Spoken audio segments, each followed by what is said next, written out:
איבדתי את אחד המנהיגים הגדולים ביותר שהכרתי בחיי. אז מה קורה אצלכם בדרום? ואני אומרת לה, עשו לנו יום כיפורים. אנחנו חייבים משהו לאחז בו, תקווה, קרן אור.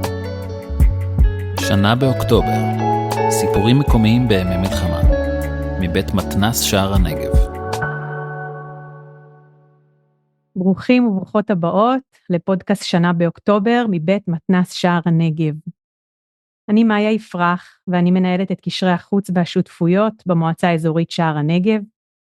במסגרת התפקיד שלי במועצה, אני זוכה לשתף פעולה עם אנשים מעניינים רבים, ששער הנגב מאוד מאוד חשובה להם, והם רוצים להיות מעורבים במה שאנחנו עושים.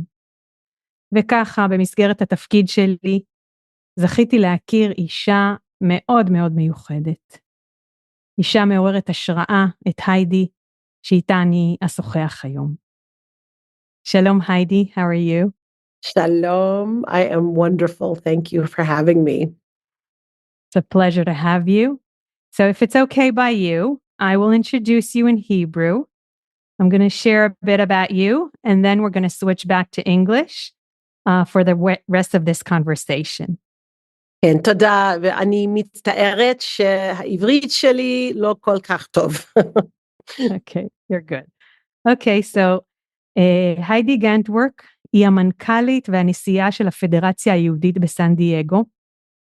היא נולדה בישראל ומתגוררת עם משפחתה, בעלה ושלושת הילדים בסן דייגו בקליפורניה. מלבד התפקיד המאוד מאוד משמעותי שלה בפדרציה, היא אחת הנשים המוכשרות והמקצועיות ביותר שאני מכירה, ואני ממש ממש שמחה ומאוד מאוד מתרגשת שאני יכולה לקרוא לה חברה שלי. So, if you're from Sha'ar HaNegev, you probably know that the Jewish Federation of San Diego is Sha'ar HaNegev sister community. Actually, it's been so for the past 26 years now. And for us, I say this is not a regular partnership. And if you remember one of the solidarity missions, one of the rabbis who spoke to us, he said, and I really, really relate to his words, he said, this is not a partnership. Partners you have between companies when you're doing business. This is a friendship. And this is how I see our connection and our relationship. It's a true friendship. So, Heidi, as you know, so far, the podcast has featured local figures who contributed to Sha'ar HaNegev's story after October 7th. And we all felt that the story wouldn't be complete without interviewing you, both because of your personal connection and, of course, your professional connection and role as the CEO and president of the Federation. So to begin, I'd love for you to share who you are and how you connect to Sha'ar HaNegev. So I am relatively new to the Federation world. When you introduced me, you mentioned that I was born in Israel. I will also say that my oldest son has made Aliyah and is currently living in Jerusalem. And I worked as a consultant and a television producer and traveled all around North America for many years, helping communities work on some of their biggest public policy issues. So I've worked on really complicated, serious, emotional issues for many years, and served as a lay leader in the Jewish community. My children went to Jewish day school. I was on the board of my synagogue, on the board of our Hillel, on the board of our Jewish community center, our Matnas, ended up chairing the board of our Jewish day school. So for 20 years, I served the community because my family moved out to California from the East Coast.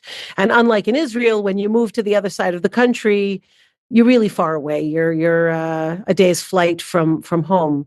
So the Jewish community in San Diego became our home.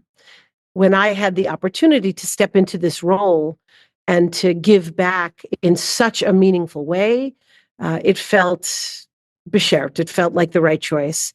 And for me, I think one of the most important pieces of my nearly 4 years in this job is doing everything I can to strengthen the partnership with Sha'ar HaNegev. And that was true long before October 7th, because the way I look at this relationship, and I think about the first conversations, I think back, conversations with you and with Lior and Niski and with Ophir, of course, and Yahel and some of the other folks in Sha'ar HaNegev, the conversation was not the same as you hear in many other federations, which is, what do you need? Let's come up with a list of financial requests and we'll write you a check. The first conversations I had were, how can Sha'ar HaNegev help to enhance Jewish life in San Diego? What do we do to really build this relationship? How do we connect more people? I believe that this relationship has done as much or more for San Diego and for our own Jewish identity and our Jewish connection, and not just to Israel, but to one another, than it has done for Sha'ar HaNegev. For me, this partnership is at the center of my vision for Federation and for our Jewish community. And as we're going to continue this conversation, I would like you obviously to share a little bit about, it did morph a little bit and did change after October 7th, and we'll talk about that. And I think that some of our listeners actually, I don't know if they know, but they do know you and they have seen you over, the past few years. You've been visiting many times. You, as you say, you always try to find an opportunity to come and visit, which we love. But a lot of you know because you took part at the ceremony marking 1 year for October 7th, and you spoke. And I just want to share with you, a lot of people actually told me that, it was a very, very emotional ceremony, but I think your words really hit a lot of people in their hearts and moved them. And I remember you talking about, and you mentioned that October 7th was very, very personal. What did you mean? I meant that thousands of San Diegans, thousands, have been to Sha'ar HaNegev. No people in Sha'ar HaNegev have stayed in someone's home in Sha'ar HaNegev. Long before I had ever been to Sha'ar HaNegev, for example, all three of my children had visited on multiple trips with our synagogue, with the day school. They had, in fact, in case anybody remembers this, several years back, the San Diego Jewish Academy came to Sha'ar HaNegev and performed, and my kids will never speak to me again if they listen to this podcast. They performed a version of Shrek the Musical in Sha'ar HaNegev as part of the Viterbi Arts Festival. And my twins played Shrek and Lord Farquaad, two of the leads in this show. And I have pictures of them in Sha'ar HaNegev performing before I had met anyone there, before, I had any real personal connection. So they had a connection. And that's true of every family that has gone through the Jewish Academy, every family that has had a child go through one of the trips from Congregation Beth Am or Beth Israel, hundreds of people that are leaders with Federation, young adults have been to Sha'ar HaNegev. And I think we know that in general, if you're going on a 6-day tour of Israel, Sha'ar HaNegev is probably not up there with, Masada, Eilat, and and the beaches in Tel Aviv. But it is for San Diego. And so I believe that connection, and we've had so many people from Sha'ar HaNegev come here. Ophir made it a real point to come back over and over again, to stay with members of our board, to meet members of the community. So, all of that leading up to, we've had now, over the last 20 years, 3 community trips with hundreds of people that have spent time in Sha'ar HaNegev. The last trip in May was transformational because not only did we have regular San Diegans, we had nearly 70 Jewish communal professionals. So people that work in 20 different Jewish agencies and synagogues. And they were all sitting in lunch with somebody in a kibbutz on the border with Gaza.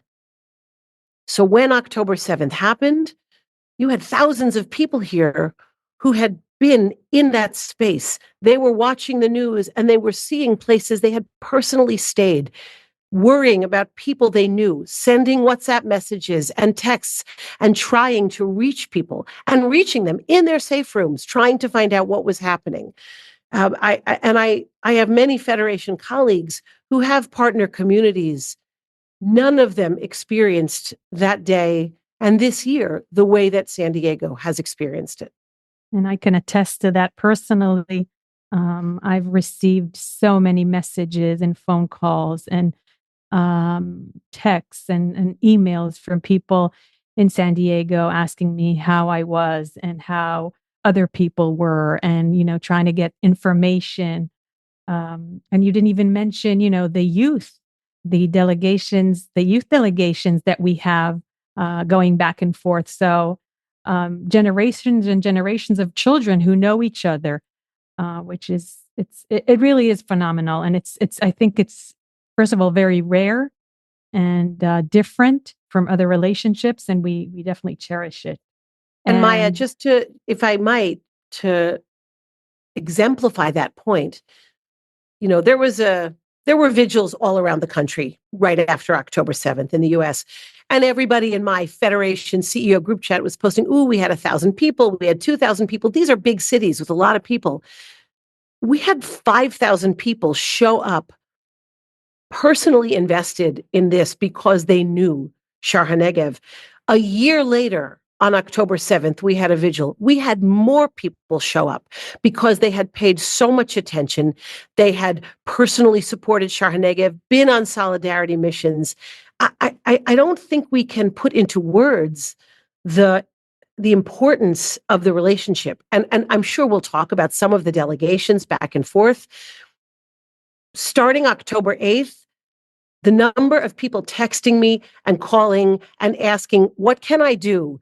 I gave money, I sent a check, I, sent you my credit card, but what can I do? How can I really help? And, a day later, people were saying, when can we get flights? We're ready to go. And that has continued throughout this year. So it's just something so unique and so precious to us.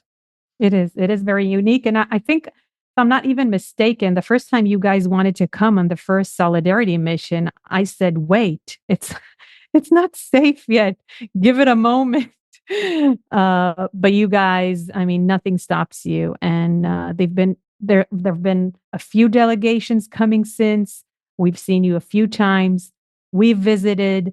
It was actually the first time we left Israel after we felt that we felt that we had to be in San Diego and share with you and say our thank yous, but just, be with our extended family. And it really is. And I don't know if people realize San Diego is not a very big federation. It's relatively small, but the effect is just ginormous. We're getting bigger. You're getting bigger. You are. And in part because we're leaning into this relationship. I think that speaks to people in a very meaningful way right now. And when we think about the most important years in Israel's history, maybe are the next 10 years, not the years in the past. The federation system, and our federation in particular, have an incredibly important role to play in helping to ensure that Sha'ar HaNegev becomes, I hope, one of the most compelling places to live in Israel. On October 7th, after we learned that Ophir Lipstein, our mayor, our beloved mayor, was killed, and this is actually something that Lior Niski, the CEO, mentioned on one of the podcasts that he was interviewed. He said that, and he also was your close friend, by the way, it should be said, or is. He shared that you were the third phone call he made after he found out. The first one was for the legal advisor. The second was for the deputy to understand if he will assume the role. And you were his third phone call. Can you share with us that moment, where you were, how it impacted you, how it impacted the community. It is a moment that I will never forget. I was actually on my first vacation, I think in 2 years, and I was in a hotel room in Spain, in San Sebastian, Spain. And it was the first vacation where I had said, I'm not bringing my computer. I have great staff. They're going to be fine. I'm going to just have my phone. And I will never do that again as long as I am a working professional. So I woke up to my phone on fire, just buzzing and beeping. And because I was in Europe, the time difference was only an hour or two. And then I saw Lior's name, the emotion in his voice, and when he called, first of all, I knew that the trajectory of my next few years had just changed. I knew that day would be spent making those phone calls for me. I wanted people to hear from me, just like Lior wanted me to hear from him, and not on Facebook or on the news or some, social media post, because that's not how family talks to one another. And so he called me, and then I made those calls myself. I spent the rest of the day, on my phone, propped up in my room, with a bottle of red wine out of the shot and the whatever food we were bringing in, talking to news media because every television station in San Diego wanted to speak to me, running emergency meetings of my board, speaking to my staff. By the end of the day, we had committed hundreds of thousands of dollars to the emergency fund.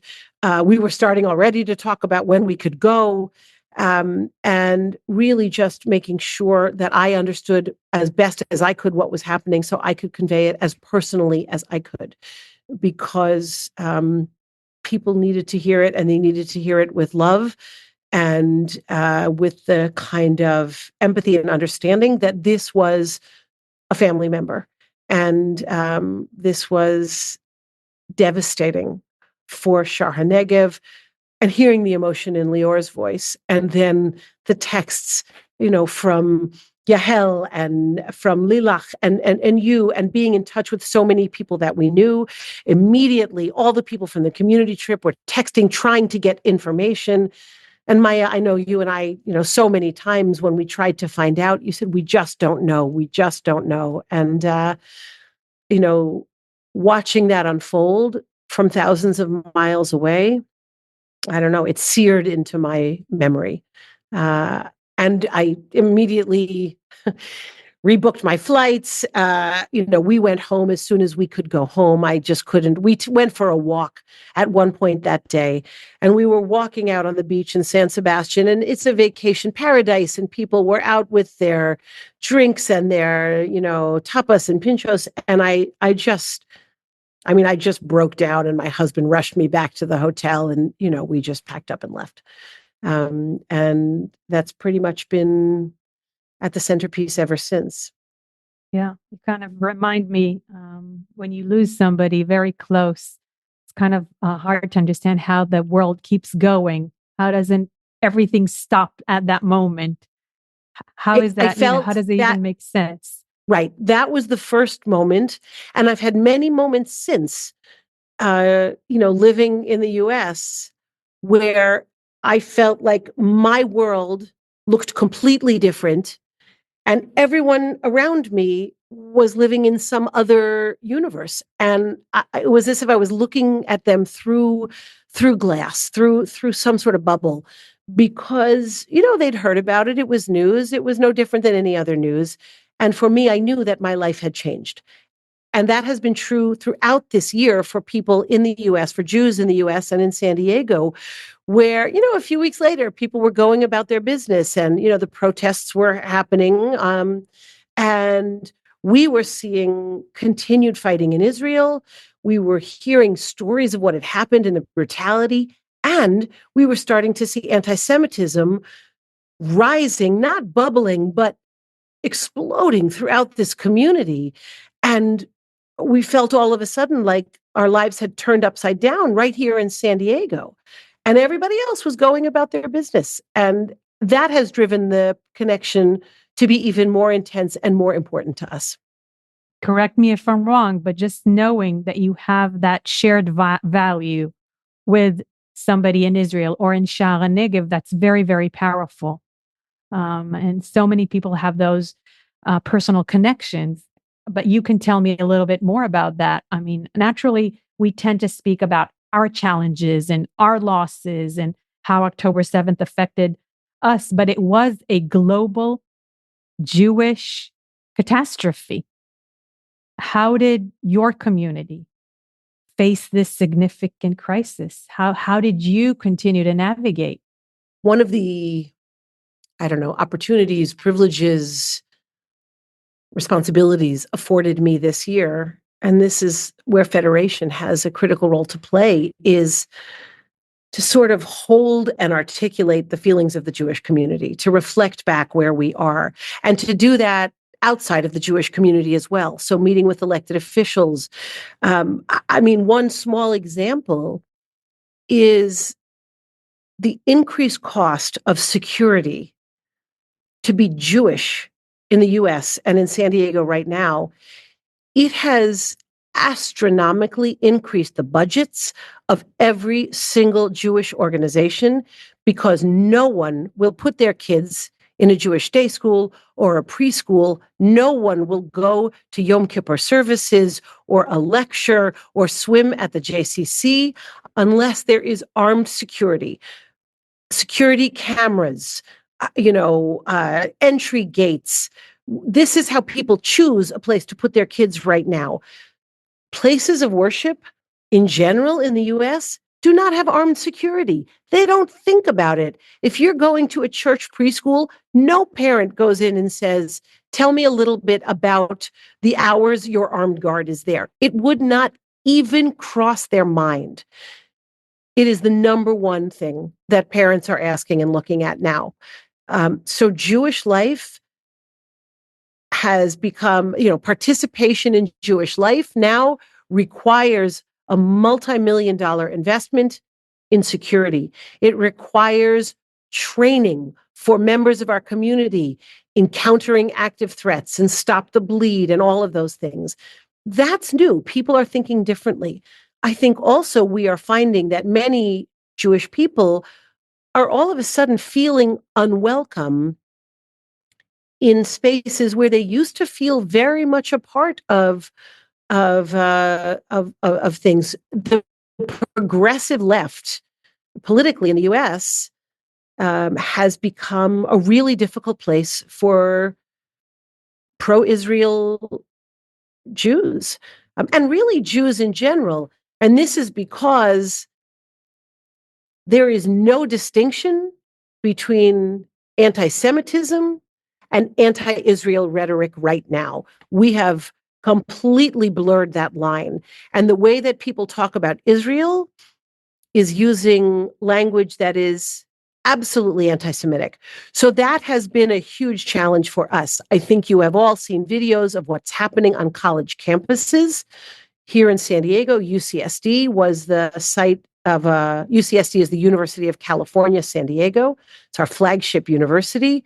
It had a huge encampment with faculty members and students, very pro-Palestine, and members of the, mosques from throughout San Diego. And the university had a really hard time getting rid of it. They are not, it is not easy for these universities to shut down this anti-Israel, anti-Semitic speech. So it has been a challenging year for us. At the same time, and I really want to stress this, we are seeing an incredible surge in the desire for Jewish connection, in the sense of Jewish identity. Synagogue membership is up. Participation in Jewish youth groups is up. People donating to Jewish causes is up. They are looking for ways into Jewish life, and they are very, very supportive of Israel.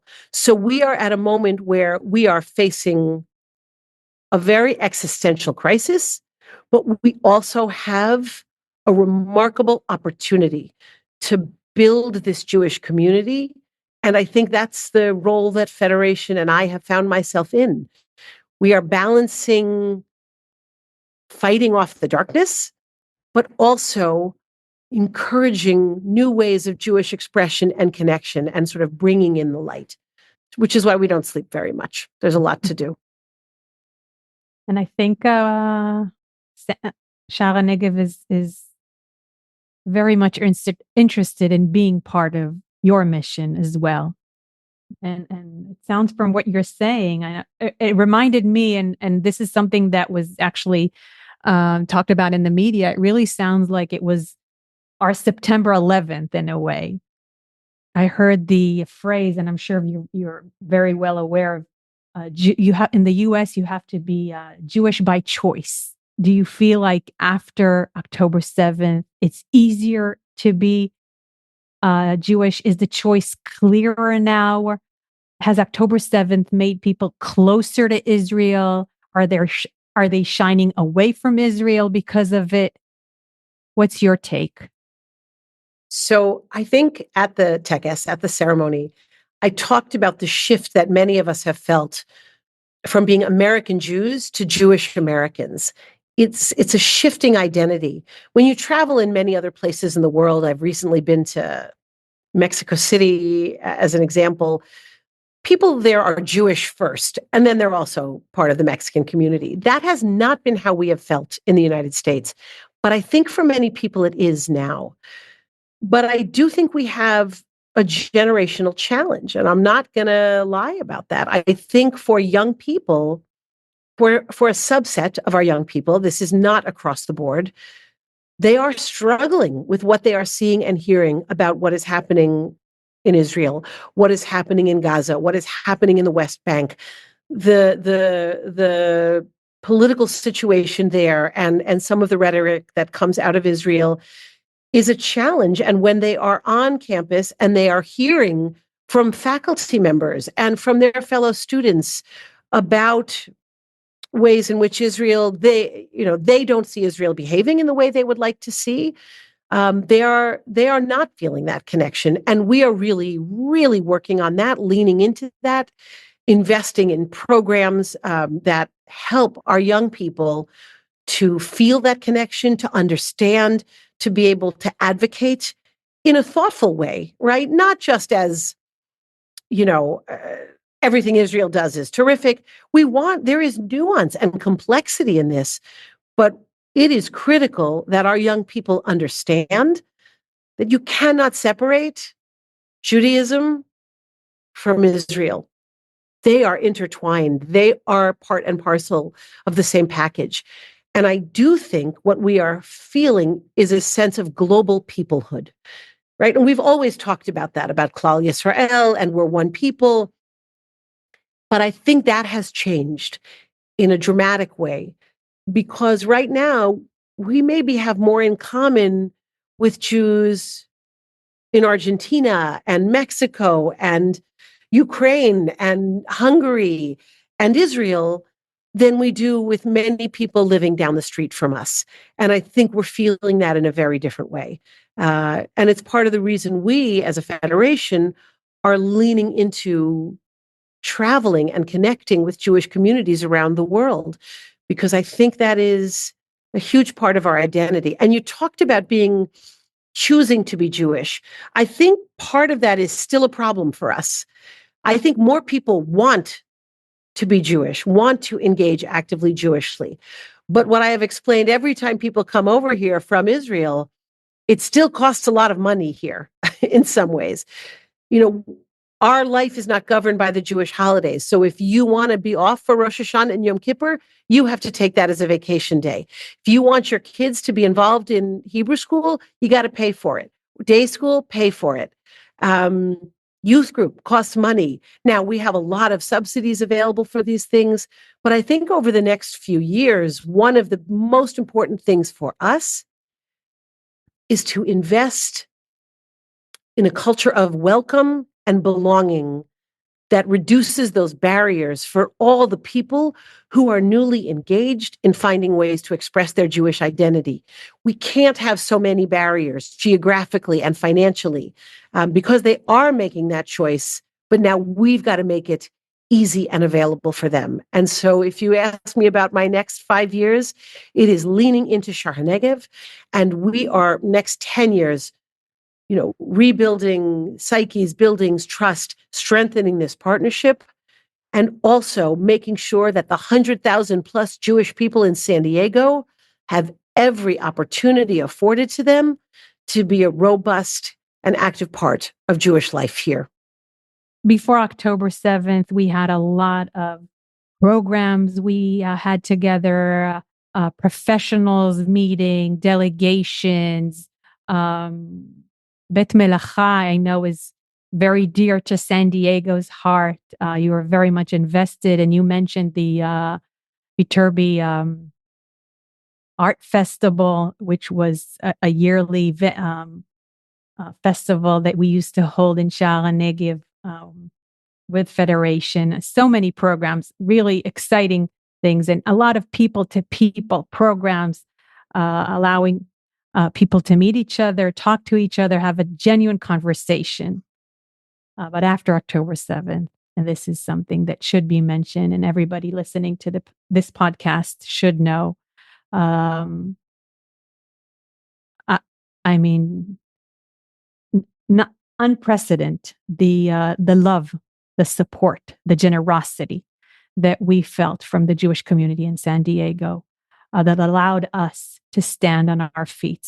In the beginning, it was the most essential needs. If it was shoes and clothing and educational support systems that we had to open, support for our youth and our children, and resilience programs and therapy, anything we needed. Federation was there for us, not asking any questions, just one question. What do you need? How can we help? And you were there for us. And this is an opportunity to say, and I've said it many times, but it can't be said too many times. Thank you for being there. And I've said this to you many times. We're fortunate that from all the people, you were there that day. You knew us. You just had to look into our eyes or hear our voice, and you understood what we needed and how you could help. And so many people, I don't know if you want to mention their names or not, but very, very generous individuals in San Diego that they visited. They were, they gave us hugs. They were there. Gary, that was supposed to be visiting on October 7th, and thank God, did not leave the hotel yet. So many amazing people who really, really cherish Sha'ar HaNegev and helped us. So I just wanted to make sure that I expressed that. But looking forwards, Heidi, looking to the future, you are such an inspiring person, and you're strong and you're wise. And that's how I look at you. And you've hugged me a few times when I kind of broke down. How do you see the future? What's next? How do you carry through on a very, very dark day? I have an amazing family that have been incredibly supportive. Although I will say, when I first, the first solidarity mission, which was in November, right? We were 6 weeks after my 24-year-old twins, as supportive as they are of me, said, "Are you sure you want to go to the Gaza border?" And then they begged me, "Just don't go in the tunnels." I said, "I don't think I'm going in. I think it's okay. Don't worry." But I guess I feel I was put here for a reason at this moment. I'm not a huge believer in fate or predestination, but this, I am here for a reason. And so I actually think if I were not in this position, I'd be going a little crazy, because this feels like the most important thing that is happening in the Jewish world right now. And I feel so lucky. I know it sounds crazy, but every day I feel so lucky that I can get up and actually do something that is meaningful. What a gift. So that I 100% relate to that. That's what keeps me going, knowing that I'm doing something that can make a change. And Maia, I have to tell you, when I stood there, I mean, every time I've been to Israel this year, the feeling of connection, I am heartbroken to leave. I know it's a country in the middle of war, and I know it is tense and it is sad and it is difficult. And every time I get to Ben Gurion and I'm about to board that plane, I am crying because I do not want to leave. That is the depth of this connection. And I stood there at the Tekes, and as I was speaking, I was looking out, and there were, 1,000 people sitting out there, and there were hundreds of them whose faces I recognized. And this has become such a part of who I am. So, I feel so inspired by that. I feel inspired by you. You have been an incredible partner in this. I know we've talked about the fact that I feel like we've become sisters in this, that there is a deeper relationship. That has made me a better person. All of the partners in our Gesher program, which connects the major agency heads here with all of the people running all of your departments, those relationships have strengthened and buoyed me. And the fact that they hear about, bad things happening in the US, they hear about a hurricane happening, in Florida, and they write me and say, is everyone okay? That love and that friendship, that has sustained me tremendously. And the community's incredible investment and support. I mean, pardon me, hold on. Financially, we have never raised money like we have raised this year. And I know that's just one metric, but it's a metric of the trust they place in Federation and the care they have for this community. So the more people I can talk to, the better I sleep at night. When I can tell this story and I can bring in this investment to make Sha'ar HaNegev stronger, to make San Diego stronger, I just feel grateful every day. I really do. Yes. And it's not only funds. I mean, we've been sending so many youth that you guys hosted, and families that hosted our children, our teenagers. I mean, so many new connections that we've formed since. It really is phenomenal. Well, let's talk about that for a moment, because I'm thinking back, you said at the beginning, we said, whatever you need. And first of all, that doesn't happen in a lot of places where I'm not asking for budgets. We're not asking for anything. I think we sent millions of dollars within the first few weeks and said, after you spend it, tell us how you spent it. Correct. And then we traveled on the Solidarity mission, and we saw washing machines and art supplies and, therapists, whatever. That was amazing. And we've been able to tell those stories.